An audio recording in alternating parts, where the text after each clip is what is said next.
উঠিয়া রাখিতে নারী। আজ তোমাদের এই স্বতঃস্ফূর্ত যে আয়োজন তা দেখে আসলে আমার এরকমই লাগছে। আমার প্রাণের আবেগ, প্রাণের বাসনা আমি উঠিয়া রাখিতে নারী। তো আজকে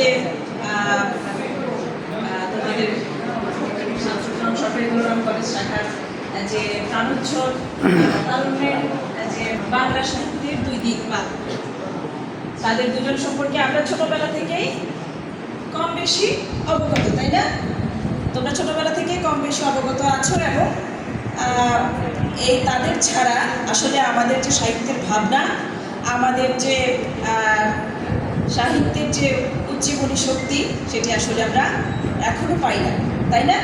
এখনো আমরা তাদের যে অভাববোধ সেটি আমরা অনুভব করি। এবং কোথাও কিন্তু তাদের লেখনীর যে শক্তি ছিল, যে প্রাণটা ছিল, আমাদের বিশ্বকবি রবীন্দ্রনাথ ঠাকুর এবং আমাদের যে দ্রোহের কবি, আমাদের চৈতন্যের কবি কাজী নজরুল ইসলাম, তার লেখনীতেও আমরা দুজনের মধ্যে দুই ধারার লেখনী পাই আমরা। তারপরেও যে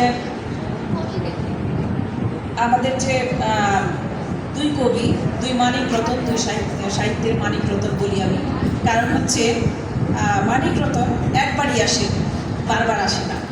তো তাদের আমি বরাবরই পাঠ করি, ছোটো থেকে এই পর্যন্ত আমি কিন্তু সাহিত্যেই আছি। তাদের দুজনের যে লেখনী, তাদের যে লেখার যে ধাঁচ, সেটা আমি অনুভব করি প্রতিপলে পলে, আলাদা আলাদাভাবে। আমরা যেটা দেখতে পাই যে এই রবীন্দ্রনাথ, নজরুল দুজনের বয়সের ফারাক, এই যে আমরা পালন করছি জন্ম জয়ন্তী, তাই না? বয়সের যে ফারাকটা, ব্যবধান কিন্তু অনেক ছিল, সেটা আমরা জানি, তাই না?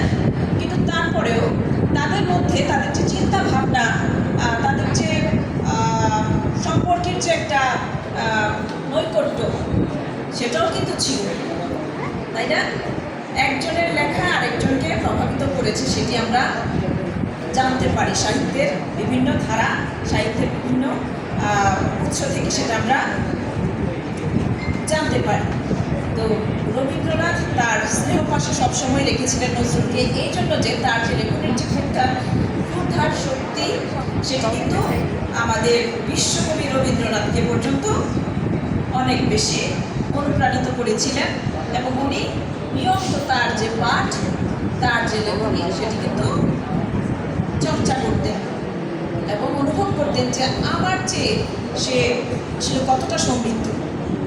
ঠিক আছে, সেই স্বীকৃতি কিন্তু বিশ্বকবি, আমাদের দ্রোহের কবি নজরুলকে কিন্তু সে দিয়ে গিয়েছেন, তাই না? তাই তিনি তাকে কাছে টেনেছেন এবং পরস্পরের প্রতি যে একটা শ্রদ্ধাবোধ, সেটা আমরা তাদের থেকে শিখতে পারি। এবং এটা কিন্তু অনেক অনুকরণীয় শিক্ষা, তাই না? যেটি আমরা এখন কিন্তু এটা অনেকটা অভাববোধ রয়েছে আমাদের এই যে যারা সাহিত্য চর্চার সাথে রয়েছেন, বিভিন্ন সাহিত্যিক, তাদের মধ্যে কিন্তু এখন আমরা একটা কি দেখতে পারি, একটা ফারাক দেখতে পারি, তাই না? এবং একটা প্রতিযোগিতা, দান্তিকতা যে সম্পর্ক, সেটা কিন্তু এখন দেখা যায়। যে কারণেই কিন্তু এই যে তাদের প্রতি, এই দুজনের প্রতি যে আমাদের একটা অভাববোধ, সেটা আমরা প্রতি পলে পলেই অনুভব করি। ঠিক আছে, তো তাদের যে মানবতাবোধ, তাদের যে দৃষ্টিভঙ্গি, তাদের যে লেখার চেতনাবোধ, সেটি আবার ফিরে আসুক। আবার আমাদের এই যে নবীন যারা সামনে বসে আছে, তাদের প্রত্যেকের ভিতরে আমি জানি সেই চেতনাবোধ, সেই শক্তি, সেই অনুপ্রেরণা কাজ করে। সেই শক্তি নিয়ে তোমরা সামনের দিকে এগিয়ে যাবে, তাদেরকে ধারণ করে, তাদেরকে লালন করে এবং শ্রদ্ধা করে স্মরণ করে। তো সবাই ভালো থেকো, অনেক ভালো থেকো, সবার জন্য অনেক ভালোবাসা, অনেক শুভকামনা।